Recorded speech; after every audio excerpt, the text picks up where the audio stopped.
Hello, everybody, and welcome back to this edition of Politics and Why. Meet the candidates in 2022. I'm Jane Hanson, and today we're talking with Robert Cornicelli, who is running for the congressional seat in the 2nd District of New York, which is from South Massapequa to Eastport along the shore on Long Island. And he's running for on the GOP ticket against the incumbent. And so let's start, Robert, with why are you running? Listen, we're in a lot of trouble in this country. China, our greatest enemy, their influence is growing across the globe. We have a wide open border with a coordinated invasion. We have fentanyl pouring in. What's most disturbing, we have a war on cops. But really, what drove me to run are these unconstitutional mandates and this war on parental rights. Nowhere in the Constitution does it say that a bureaucrat has the power to mandate that a person choose between their job and a drug.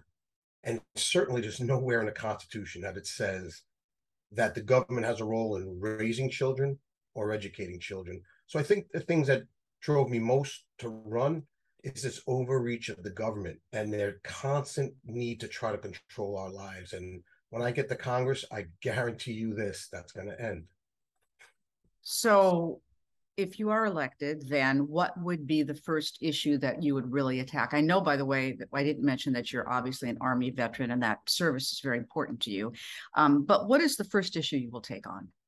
So when I'm elected, after I slap the articles of impeachment on the podium for my orcus, it's got to be to abolish the Department of Education. I really believe that the foundation of this country, what makes children grow up to be successes, is this parental atmosphere, this education atmosphere, and it belongs at the parent level, at the local level. When governments get involved, look at the VA, they destroy things rather than fix them. The government has no business in education. There's no power in the Constitution giving the government any authority in education.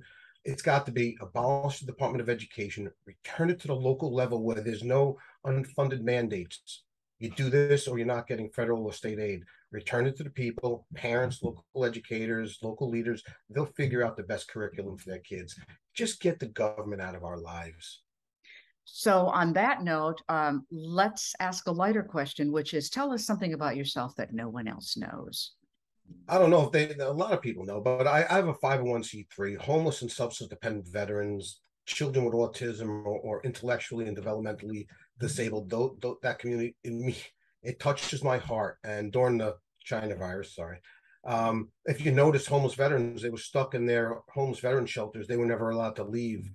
People who had kids with autism, they weren't permitted, a lot of them, back into their residences or in their special programs. So they were stuck at home with parents who had no idea how to take care of them.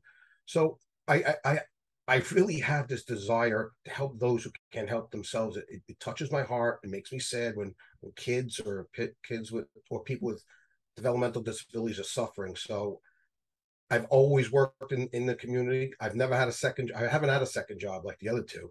One sells homes, one's a lawyer in his dad's law. Okay, I your work in my time is community. almost No, up. it's So unique. It's unique that I don't go out and add to personal wealth or power for me. I do everything for my community. I make a living and then I help my community. And what makes me unique is the fact that I'm donating my entire town of Oyster Bay retirement when I win. I'm not here to gain. I'm here to help. we thank you very much for your comments today and for joining us, and good luck on Thank the you. campaign trail. I think we should call it COVID, though, but not the China virus. Let's Um, call it what everyone else calls other diseases. It's fair. okay. Anyway, and thanks all of you for joining us. I'm Thank Jane you for Hanson having me. signing off, and I'll see you next time.